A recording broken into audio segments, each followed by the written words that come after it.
Hello, everybody. Welcome along to your afternoon rabble here on the Rangers Rabble Podcast. My name's Martin, and my co-host today is Ash. Ash, how are you? I'm very well, thank you. Obviously, we're a few minutes late logging on today, and I can't disclose why because you're the boss. But all I'll say is, James 1235, you are spot on the money, and I think I'll just leave it there and hand it back over. You're trying to Well, find it now, aren't you? yes, I found it. I found it. Yes, okay. So I fell asleep. Right, it's supposed to be my day off. Everybody in the show's let me down because only Ash was available. So I had a wee bit of a longer lie this morning. I got up, had something to eat, and then I fell back asleep. So, and It is what plus, it is, plus, Martin. It I is what don't it need is. to.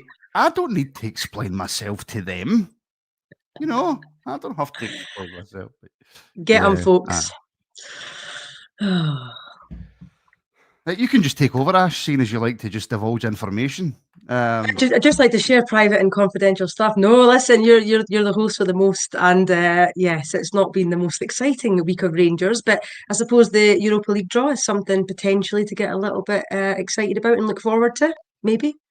Do you know what? See, as soon as I saw the draw, right, and I will bring it up on screen for everybody, right? But as soon as I saw it, I went, "That's a really good draw." And then I went, "Oh, but wait a minute, Russell Martin's our manager."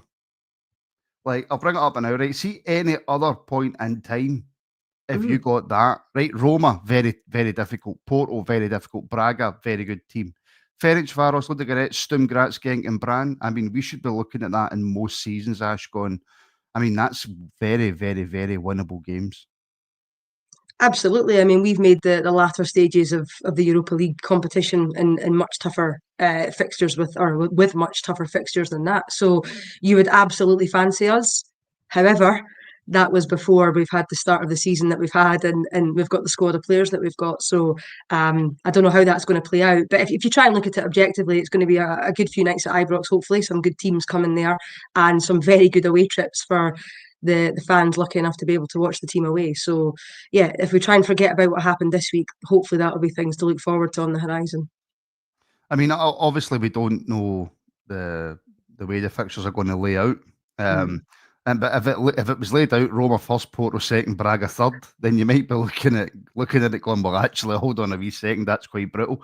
But I mean, even with like we remember Roma as Totti and all that Mm-hmm. who played for Roma. That's not the same Roma.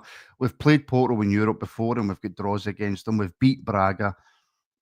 So even the top teams that we've got in the draw under normal circumstances, you're looking at that and going, I can't remember the last time we got a better draw than that. No, and it's really difficult because you sit here and our kids sit here and talk about the fact that we've been really special at Ibrox on European nights. I don't think there's any team that would have fancied coming to us and getting a result because it has been such a magical place for us to play football. But you are kind of talking about this with a backdrop of what's happened this season, and obviously we've not been at our strongest, and we look really, really vulnerable, particularly in Europe, where obviously the quality of the players are much better. But no, all things being equal, if somehow we can get our act together, whether that's under Russell Martin or another manager, which who knows how that's going to shake out, that is a very, very winnable group potentially in terms of progressing to the next stage. There's no reason why we can't pick up the points we need, but it will depend on us implementing a style of play that doesn't leave us exposed, which we've not really shown ourselves capable of so far. that's the nicest way I've heard that described. Understatement of the century, I think. Yes, that is the nicest way I've heard that described. Right, okay, look, we'll look forward to the Old Firm at the weekend. I say look forward, we'll preview it, right? But before we get there, obviously Rangers announced today that is Hamza Egaman officially gone. We're hearing all sorts of rumours in the background, Ash. No idea if they're true, but I'll bring them up anyway. That there's been a team meeting and Nico Raskin wasn't invited to said team meeting. He seems to be getting rid of the good players from last season and leaving us with the not so good players from last season. Yeah, I mean, if you think about the players we've had in the last sort of 10 years or so, how many of them genuinely were going to be heroes to kids coming through? How many really connected with the fans? I'd say Raskin is absolutely one of them. So much so that in the summer we were all clamouring for him to be the captain because when he had the armband last year, we saw an increase in his performance, I think, and a level of maturity that made him one of our key players. I think it suited him. He didn't seem to be weighed down by the pressure of the armband. So he, for me, was one that we should try and build the team around. It looks as though that relationship is gone. The galling thing I think about that is the reality is 6 months from now, Russell Martin probably won't be Rangers manager, but we're going to lose Raskin, it looks like, in the last few days of the window. So that's going to be sore. Egaman's slightly different. I think given how he's behaved, I don't feel too upset that he's gone. His head clearly has been out the door pretty much since, I think he learned that there were other clubs around Europe looking at him. And the way that he's handled that is shambolic. So I don't really cry too much for him. I think it's right to get someone like that out of the club. And it's a shame because I actually was looking forward to following his career after he left. I think he's got some really good qualities and could go on to be a really top player for someone. But the way he's left, quite frankly, I don't care. I won't pay much attention to his career, if I'm honest. I hope he gets a big move next so that we get a nice windfall. But other than that, I'm not really too interested in him. But the Raskin situation is really concerning, particularly going into an Old Firm game on Sunday where it's won and lost in midfield, in my opinion, in previous games. And if we go in without Raskin, I don't fancy our chances of getting anything. No, absolutely don't. But just on Egaman, then it's a shame for us as a club in terms of there was more potential there for him to be able to go for a lot more money. And I think you're spot on. He came into the team and he had that kind of 11, 12 game, 13 game run where he played really well, and then there was all sorts of links to all sorts of clubs, and he just absolutely, I think it's fair to say now, down tools. Yeah, and I mentioned earlier in the week he's a young guy. I know he's 22, but in terms of football, he's young. He didn't come through the traditional academy. He didn't really move into a professional football structure, I think, until his sort of teenage years. So there is a level, I think, of I don't want to say immaturity, but I think the way he's handled it would indicate that he's possibly not the most mature from a professional point of view. We were really patient with him. He was injured when he came in. We gave him time to integrate into the team. We hired the sort of the under-23 Moroccan coaches at Shirai. He, but I think part of him being involved in the club was to try and help bring Egaman on and make him feel comfortable and integrate into the squad. So I think we went above and beyond to accommodate him. Where I think it went wrong was when we punted him out left. Asked him to play in a way or in a position that he wasn't comfortable with. And then I think he's had a few, high quality moments, found out there's interest and thought, well, actually, I have no real affinity to Rangers. I'm more concerned about progressing my career. And from there, he's really just let himself down in terms of not being professional and not showing the fans the level of respect that we deserved. So it's a really sad way for that to end. But at the end of the day, it's 11 million quid. If you listen to the rumours, whether that's a release fee or otherwise, I think there is a little bit of scepticism around that. But it is, whatever way you look at it, it's a great piece of business for Rangers. The key for us now is to reinvest that properly and not waste it like we have done with previous transfer fees. So we just have to wait and see how that plays out over the last few days of the window. Yeah, and talking about the last few days of the window, it's clear and obvious that Russell Martin doesn't like Raskin. Raskin doesn't like Russell Martin. In previous years, I would have said that the manager rules all, right? So whatever the manager wants to do, that's what the manager does, regardless of who the player is, regardless of how good the player is. So if this was under, for example, a Walter Smith, we wouldn't even be having this discussion. It would be, we'll get Raskin out, get him gone. Yeah.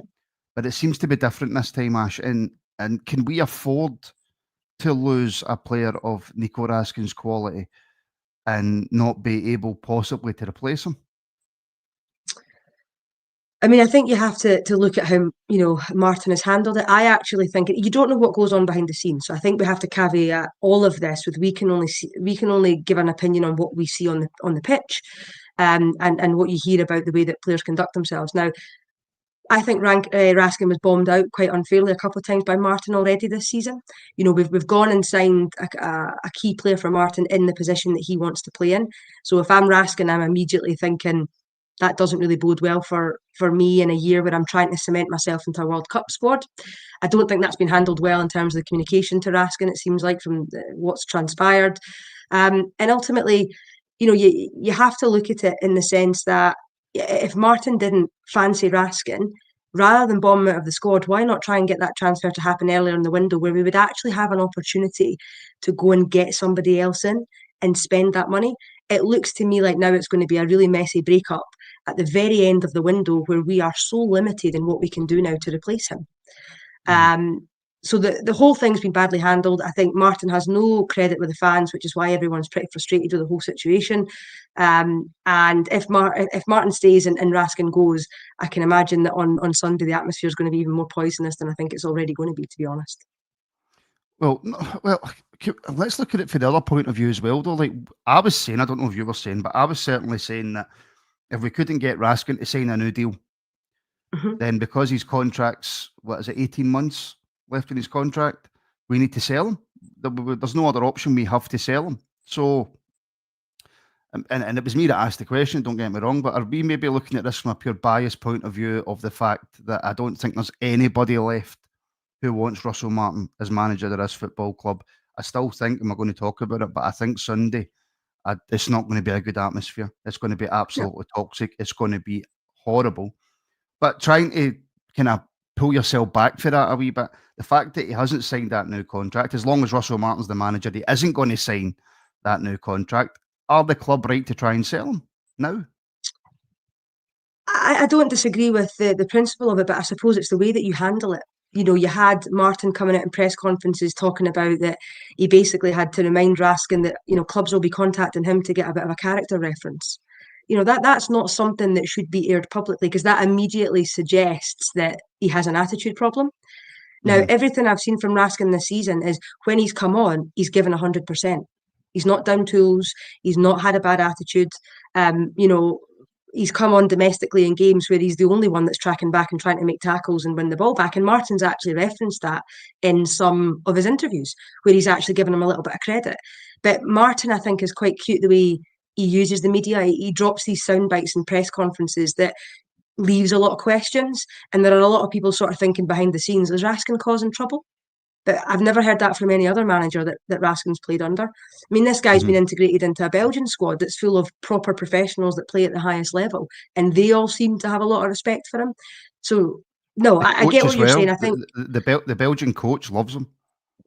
Exactly, because he's never shown me that he's not willing to do what needs to be done. But I think the club selling him in principle, I think, was okay this summer. But the way it's been handled, the way that was probably devalued him by not playing him the other night, bringing him on when we're 5-0 down at half time, which was just a nonsense, and then sort of questioning his character, means that A, we're not going to get as much money for him as we probably should have if we sold him earlier in the summer, and B, there is no time to really invest that money wisely.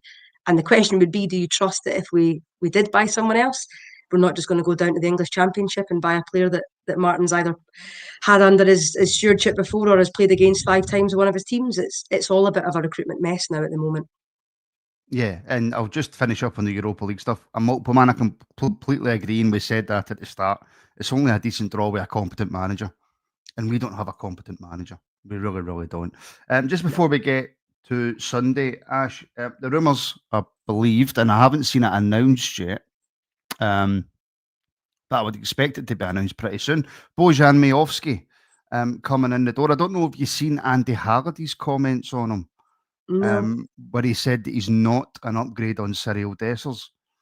I have to disagree with that. I mean, I don't know what he's done out in Spain, right? Spain. I know I got it wrong, but it's Spain. I got them mixed up with Italy. I always do that. But I don't know what he's done out there. But when he was in Scotland, when he was playing for Aberdeen, he was probably the best striker in the league at one point. And I think it's a massive upgrade on Dessers. I agree. I think that his hold-up play and his link-up play is much more effective than what we've seen from Dessers. And I think that's quite an important point, given that our midfield and defence at the moment are either trying to get the ball back or having to defend because we just have nothing up top. We're not able to play in that position of the field very often. So I definitely think that he'll bring that as an asset. I also think he's more clinical and composed than Dessers. Yes. Dessers... We know in big moments in big games, sometimes if he has too much time to think about it, doesn't always make the right decision, can panic a bit. I don't think we'll have that problem with Miovski. Now, it's not worked out for him in Spain, but, you know, I'm not sure how much of a crack of the whip, you know, he had over there. And if you actually look at his career, could be a red flag in the sense that he's had his most success at Aberdeen. Before that, and obviously Girona, he's not hit massive numbers. Or you could look at it a different way and say maybe he's just very well suited to Scottish football.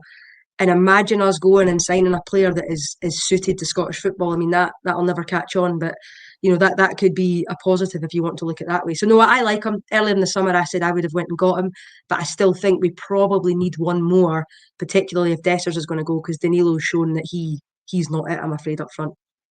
Do we look at his record over in Spain, and go, well, he's not really done anything over there? Is that a worry at all, or can we just look back like the way that I'm doing? Can we just look back to his time at Aberdeen and go, no, but we know he can score goals here. He can score goals against us. He can score goals against Celtic. He can score goals against everybody in the league. Like you say, he's a much more clinical finisher in Scotland than what Cyril Dessers was. Dessers has scored more goals, don't get me wrong, but he was a more clinical finisher. So do we look at, because, I mean, players change over time. Has he went to Spain, got a bit of money, and just fell out of love with the game? Has his form just tanked, or are we pinning more hopes on him coming back and being the player that he was at Aberdeen? No, I mean, I think it's a smart sign, and I'd say the Aberdeen piece is far more relevant than 2 or 3 years in Scotland, proving that you're a Class A player and that you can play in this division. To me, is evidence to pay attention to more than him going and having a season abroad. I mean, you don't know, having to move abroad, transition your family, settle down, the coaching style, the language. There's lots of things that could have made that, the year in Spain not as successful as he wanted it to be. But at Aberdeen, he was great. He always stood out for me as a player whenever we played him, caused us lots of problems. And maybe the kind of easiest way I look at it is when Celtic were linked with him when he was, last summer when he was going to Girona. I was quite nervous about that. I didn't want him to sign there because I thought that's another quality player that they'll add that can hurt us. So I think if we end up getting him, I'm delighted with it, and I think he'll do really, really well for us. I just hope that when he does come in, that Martin doesn't just rip out any bit of individuality that the boys got, because he's done that to the rest of the players. That's my big worry about. And also the big worry is that the striker at Rangers seems to be so isolated. And I know that Miovski can come deep and get the ball, and he's good at passing, and he's good link up play. But the worry is, Ash, no matter what striker we bring in, as long as Martin's still the manager, he's going to have a tough job. No, I mean, you're spot on, but we're not creating chances. We're being very critical of Danilo, but really the only thing you can criticise Danilo for at this stage is he's not holding the ball up, because he's not really had the chance to do much else, because he's not great. He's not great at passing. He's lazy. But when he gets a chance, he scores. That's it, and that's why him and Egaman, I think, struck up quite a good partnership, is because he had someone up there to help him and occupy people and allow him to move into space where, when he gets a half chance, I think Danilo can finish. Miovski, as you've touched on, is more effective at doing that and bringing other people into play and holding on to the ball, which might help us a little bit. But no, if we don't start creating chances, you could have Haaland up front and it's not going to make a difference. So something will have to give in terms of the way that we set up to play. But no, if you're asking me, is Miovski better than what we've got? I agree with that. I think that's right. But we are going to have to give him the chance to score some goals. And you touched on the fact he scored less goals than Dessers. We've created more for Dessers than probably Miovski got at Aberdeen. So you give Miovski the same number of chances that Dessers have got, I would fancy him to score more goals. Yeah, no, 100%. That's always been an argument I've had when we sign players for lesser teams, is that they're going to have more of the ball, they're going to create more chances, so they should be better automatically. Jason Prince has become I wonder if he's an actual prince. Has become a YouTube member. Thank you very much, Jason. I hope you enjoy all the extra content, and thank you for the support on the channel, my friend. We do have a super chat in from Vix. I think this is more in hope than expectation from Vix, if I'm being honest with you, Ash. Martin, please say no coincidence Jose has left Turkey. Complete turnaround if he comes in. We go back to winning ways. Ash, I am not saying this with any authority, because football is the strangest game in the world and anything could happen. But I will run round George Square in my boxers with a Celtic cap on if Jose Mourinho becomes the next Rangers manager. I sincerely hope that we are watching that clip go viral in a couple of months from now. Wouldn't that just be absolutely brilliant? People like Glasgow, watch out. Can we just point out that you see this? Yes, okay. It might happen. No, Vix, listen, I absolutely would love for that to be the case. I mean, when he was linked with us after we played Fenerbahce, I was kind of a little bit, do you really want Mourinho in? He brings a lot of baggage. He falls out with everyone. He maybe only lasts a couple of years at a club before everything falls apart. Looking at this squad now, I would take him tomorrow. He'd come in, he would rip a lot of those imposters out that don't know how to wear the jersey and don't know how to win. And I definitely think we'd probably have more of an upturn in form if he was in charge. But sadly, I don't think we could afford them. Albeit, I think he would quite fancy a crack at Rangers, to be honest. Yeah. But, Ash, and actually, it'd be good to get your thoughts on it, to be fair. I'm going to bring up, and by the way, Vix, thank you very much for the super chat. Thank you for the support. I know they're two different clubs with two different expectations. But Robert saying was listening to David Gray. I think he said he had 2 wins in 17, rock bottom. The board showed balls sticking with him, and they've turned it around.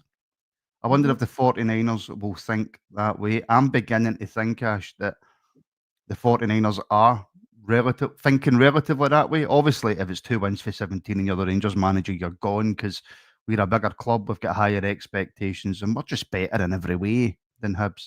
But the 49ers may be looking at this and going, right, okay, he's not started well, but this can be turned around. We have faith in Russell Martin. We know what he wants to do. Because if it is, Ash, I'm worried.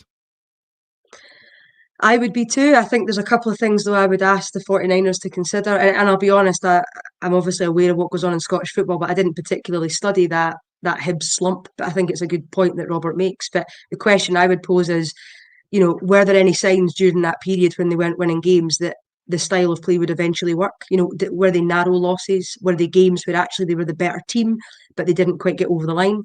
Did they alienate their best players? Were their best players refusing to come on to play? Were their dads in the newspaper talking about what an ego David Gray had? All of those things I would question is slightly different. So yes, in theory, you could look at some examples of where playing the long game has paid off. But I think every single noise coming out of Ibrox just now is that the players don't believe in what Martin's trying to do. They either don't want to do it or they're not capable of doing it. And Martin shows no sign of easing this approach that he wants, the way he wants to play. He's not willing to bend. He's not willing to be flexible. If anything, I feel like he's doubling down. The louder the noise gets, the more he's sure that what he's doing is the right thing to do. So I don't think you can compare the two. If you're the 49ers and you're using that as an example, then I think that's the wrong way to look at it. And just kind of related to that, I think it's really poor that they haven't come out and spoken to the fans. Maybe not the owners, but Thelwell, I think, should have been out this week talking to fans to be clear about what's going on. If he does have the season and they are not going to sack him, then tell us that so that we can all make a decision about whether we want to keep going and buying tickets and going to the games. Don't have us hanging on every match wondering if the next scudding is going to be what pushes him out the door. I think the fact that they've not communicated with the fans is really, really poor, if I'm honest. I mean, I refuse to be flexible, but that's for totally different reasons because I'm 36. To be honest with you. But do you think if Farewell and Purdy or Farewell and Patrick Stewart or whatever come out and speak to the fans, that's them showing that there is an actual issue at the club? I think they're trying to keep it all stum and try and convince themselves that there's not actually an issue here right now, because Martin came straight out after that Bruges game and said, I've spoke to Farewell, I've spoke to Patrick Stewart, I've got their full support, there is nothing wrong. But then my opinion would be, well, why is that even coming up in a conversation if there's nothing wrong? Why are you getting that backing if there's nothing wrong? But maybe they genuinely feel that, Ash, and that's why they haven't come out and spoke to us. I mean, if that's true and that's how they feel, then I'm probably even more worried than I am at the moment. I mean, how can they not think that we're in trouble here? Our team were 5-0 down at half-time in a Champions League qualifier and put on an absolutely pathetic performance. So if they're hoping that the noise will die down and that eventually fans will start to adjust and be more comfortable with the way that we're playing, then they're wrong. And it's only going to get more difficult when, Celtic come to Ibrox on Sunday. They're going to be a wounded animal. They're going to be hurt after what happened to them on Tuesday. And Rodgers is actually under a little bit of pressure, and so are the players. So they're going to come really looking to to give us a hard time. And if Thelwell and everybody think that, oh God, even if we lose the Old Firm game, we've got the 2-week international break coming up, everything will be fine, then they're naive and we're in more trouble than I thought they were. I think, frankly, they're just buying themselves time. I think they're hoping that things might get better on Sunday and they might pull a result, even get a draw, and that might quieten a little bit of the noise. But ultimately, they're going to have to come out and say something at some point, because the current mood music around the club can't continue, because it's poisonous. It's really, really poisonous at the moment. Right, talking about poisonous, on to Sunday. I've always, for the last kind of 3 or 4 Old Firms, I've went into them. I'm always I'm pessimistic about every Old Firm game, right? And I've said this loads of times. We could be 5-0 up with 2 minutes to go, and I've still got a wee knot in my stomach, right? I'm one of the kind of guys, right? Every time Celtic attack, I'm going, oh, they're going to score, which is why I like to just watch the game on my own, right? But lately, I've been getting into the games thinking, well, we can definitely win. 100% we can win. They're a better team than us, but we can win. I've got no qualms about that. I'm getting into this game on Sunday, Ash, and I could be wrong. I'm wrong quite a lot. I don't see any scenario where we win on Sunday. None, not one. And like you just said, it's not as if Celtic are in fantastic form. They're winning in the league. Horrendous in Europe. But I still have no confidence that we can do anything, and we're at home. We're at home. We're also coming off the back of a pretty good run against them, where we actually have the upper hand. If you look at I think we're unbeaten in 3 or 4 games against them. They should have been coming to Ibrox on Sunday, the ones under a little bit of pressure.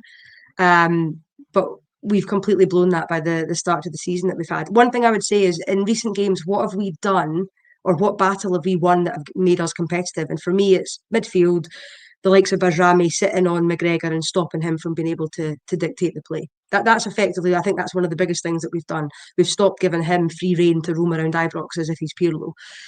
Who's doing that job on Sunday? Who do you trust in our midfield to be able to take on that responsibility? And, the likes of Maeda, etc., running in behind. I mean, we've seen that at Ibrox before. Any of our back four, do you see them having the leadership and the ability to go against Martin and say, look, we're not going to have 2 centre halves on the other side of the halfway line after 2 minutes. We're going to sit tight first 5-10 minutes, feel our way into the game. That's just not how we play. So for me, the history would tell us recently that we've got a chance against them. But if you look at the 2 teams and how they set up and how vulnerable they are, I can only see one team winning on Sunday, and it kills me to say it, but anybody going to Ibrox with any optimism, I'm pleased for you, and I wish I had some of that, because I'll be going on Sunday almost not looking forward to watching any of the game. No, and everybody's mentioned it. Every single person's mentioned it.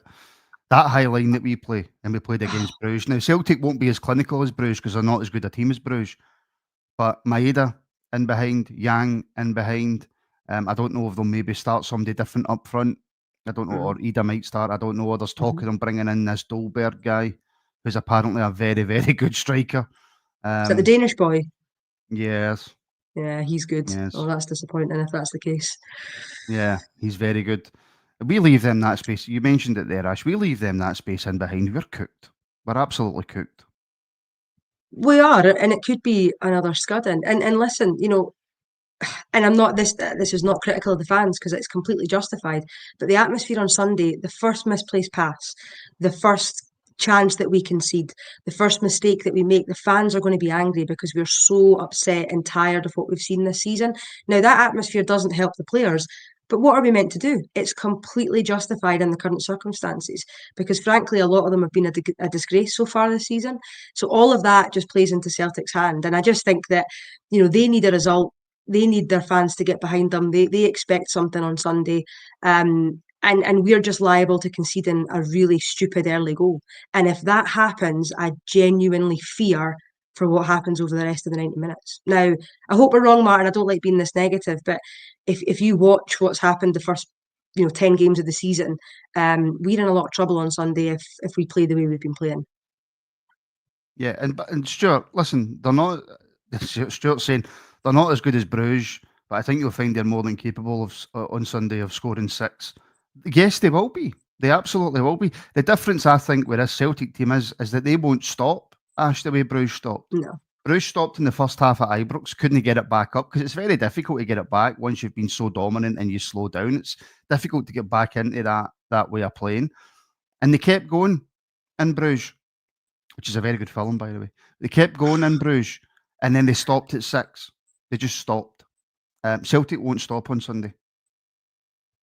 No, I mean, Bruges gave us a free pass. They played for 50 minutes and then took pity on us, and the game just kind of petered out. You're right, Celtic will go for the throat in the same way that I would expect us to do to them, because that's the nature of the rivalry. There'll be no protecting anybody. It'll be about, you want to rack up as embarrassing a result as possible. So look, it's not a good position to be in. If Martin somehow has done some soul searching over the last few days, which I highly doubt, and wants to make us a bit more compact and a bit more difficult to play through, then we have a chance if we can get some of our attacking players into the game. Let the likes of Gassama, Antman do what they do. Miovski maybe making his debut could be a lift and help a little bit of that. But none of that is going to work if John Souttar and Giga are 10 yards inside Celtic's half with 3 minutes gone and a ball over the top drops to Maeda. None of that will matter. And that's the concern you have. You're watching it, waiting for it to happen. Yes. Butler, I'm only 36. Right? I'm only 36. These games are often decided by the midfield battle. And you've mentioned it there. Bayrami done quite a good job on Callum McGregor. But if we're looking ahead to Sunday and we're looking at a midfield of Rothwell, Cameron, probably Diamande, is that a good enough midfield for you? No, it's not. It might have been on paper if Rothwell of Leeds had turned up at Ibrox. That might have been if Diamande was playing the way that he's shown in flashes that he can play. But no, I think that would be we'd be weak, we'd be vulnerable, and I think Celtic would bully us, frankly, in the middle of the park. And we know that if we're bullied in the middle of the park, then we've got zero chance of winning that game. So if Raskin was playing and as I say, Rothwell had hit a bit of form, then I think, if you look at it, midfield was meant to be our strongest position on the pitch. It was. And I thought it was. On paper, it was. You looked at it and you read the reviews and you watched the YouTube videos and you thought, oh, that's a kind of midfield I can get behind. It's been a mess. And the fact that we've not really fielded a consistent 3 in the middle for more than 1 or 2 games on the trot, I think is part of the problem. So I have no idea what he does on Sunday. And as we touched on earlier, if Raskin's not involved, then, who do you trust in that game to have the experience to ride out a difficult patch? Not one of them, frankly. No, I'm with Jai72. This is shite, by the way. Starting to get pissed off, even thinking about all of this. Now, I will caveat everything by saying that me and Ash could be talking absolute bollocks, and the Rangers could come out on Sunday and play some of the best football we've ever seen and destroy Celtic. I wouldn't be putting a bet on that, if I'm being honest with you. I wouldn't even be going into the game thinking that. But it could happen. It absolutely could happen. Don't think it's gone, but it could. Somebody mentioned Asgard there as well for the middle of the park. Ash, for the couple of times I've seen him so far, he's been okay. I think there's a real player there, but he's certainly not a player that I would be putting into the game on Sunday. No, I think he's got quality going forward. I think he can pick a pass. I think he's definitely going to, he can move the ball up the pitch if he's got options further ahead of him. The issue is if the game's going to be blood and thunder, I don't think he's got that skill set. I don't think he's able to dig in and do the dirty work as well as others in the squad. And I think as well, we have to be honest, I mean, he's missed quite a lot of pre-season.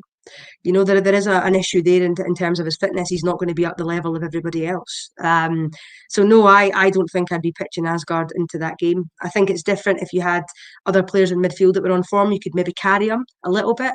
But the reality is, nobody's playing well at the moment apart from Jack Butland. So Asgard wouldn't be one that for me I would start on Sunday. So you'll probably put Kelly in goal on Sunday. Watch this, just because Jack Butland's only one in form. That's well, I saw that we were linked with the Leeds keeper as well. Millie, that's ridiculous. See, if that happens, by the way, then, oh, God, for the love of God. One thing I would say, trying to be positive, Martin, apologies. One thing I would say positive about the negativity is, look, we've not played well this season. Part of that's clearly been a tactical issue and a complete lack of coaching. But also, I think the players have chucked it a little bit. there is a chance that on Sunday the players want to get a result for the fans. There is a chance that they're embarrassed by what happened on Wednesday, and almost irrespective of what Martin tells them to do, they're going to want to come out and give 100%. Because if we'd done that in some of the games we've played, the performances would have been better. So I don't think, I'm not saying we're going to get scudded here. I think if the players have the right attitude on Sunday, we have a chance, but we can't be set up to be so open. And if we are, we've got an uphill battle. Would you like to know who Bruges got in the Champions League? Yes, please. Barcelona, Bayern Munich, Arsenal, Atalanta, Marseille, Sporting, Monaco, and I've never heard of this team, Kaira Almaty. Oh, yeah. It rings a bell, but I can't quite recall where I would have heard their name before. Had that been us, I'm not going to lie, had that been us, we would be having a very different conversation right now, Ash. If that had happened, I think you just have shut the podcast down and just come back next season. That's probably what that would have been my recommendation. I've always liked Europa League anyway, better. So I didn't really want competition. It's a better competition, by the way. Didn't even like Champions League. It's rubbish. I mean, what team apart from Almaty would you fancy getting anything from there? Maybe Marseille. I think you're being bold there, suggesting that we would beat Almaty if I'm being. I think we just need to calm down a bit. True. That is very true. That is a brutal draw, by the way. Fair play, man. Bruges get anything out of that. Fair play to them. Right, finally, just on Sunday, this has to be spoken about because I think if this player is selected, I don't know if the players will be able to come out the tunnel. Right? What chance do we have of when the starting lineup comes out, Max Aarons being at right back? Just the look on your face when I said that there. Yeah. Because I don't think you can do it to the player. The player has gone.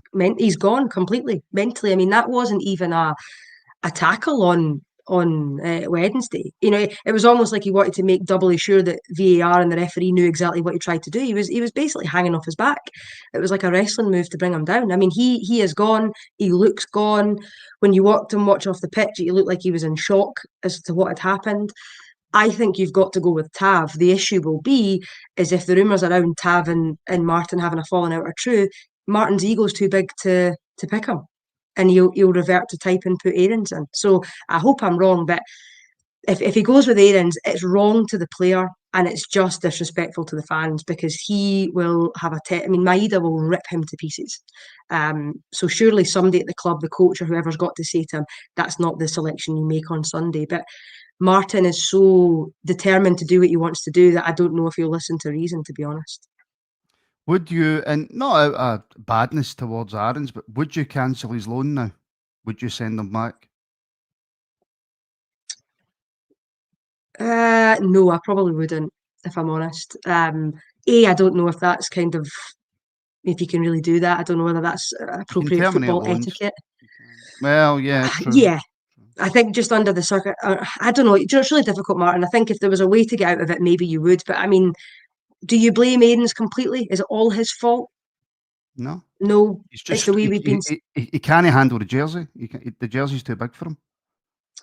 It is, but it's also too big for him in the sense that, who's a leader around him? Who else have we brought into the squad that's helped him make that transition? I'm not saying that Aarons hasn't done well. He's had a terrible start to the season, but I think you have to also say it's not just his fault. We've not set him up to have success. We've set him up to fail. So no, I don't personally think I would get rid of him. I think that there's maybe a way to bring Tav back into the squad if Martin will do that, and then you bring Aarons back in and try and build his confidence up because this guy played in the Nou Camp last year and had a decent game. He's a good footballer. We've just completely destroyed him by playing him in the wrong position and then surrounding him in a team that's just so exposed defensively. So yeah, Tav for me is definitely going to be the right back of choice. You've also got Dujon Sterling coming back in as well, hopefully at some point. That will give us a bit of cover there. But yeah, I don't know if it's right to get rid of him back to Bournemouth. I'm not sure. And the centre-back options, I would imagine it will be Giga and Suter at centre-back on Sunday, which again, Giga's form, I think the first few games actually was decent. He made a good few blocks, and that's dropped off a cliff now as well. So going into Sunday with Giga and Suter is a little worrying. I still think that has to be the two. You can't bring Fernandes into that game, can you? No, absolutely you can't. Fernandes is far too raw. Has shown even against lower level opposition that I don't think that he is got what it takes at this level just now to come into an Old Firm game. I think that would put us in an even weaker position. But you're right. I think Souttar's had a really difficult start to the season. I think Giga started well but has dropped off, and again I think that's a symptom of a wider problem in the squad and the way that we're set up to defend. Neither one of those are in particularly good form at the moment, but they're the only options we've really got at the back, because Fernandes, no, Enciala's bombed out of the squad, and we don't have anyone else that can step into play there. So unless you put Tav in, but I think that would be a mistake. It's for having brought in a lot of players in defence, we're an absolute mess in that position of the field. We could maybe try and get an emergency loan back for Ben Davies. That would work. I don't know if you're allowed to do that, but right. Robin Popper. How's Robin Popper doing? Has he got off to a good start in Holland? Well, genuinely, let me ask you.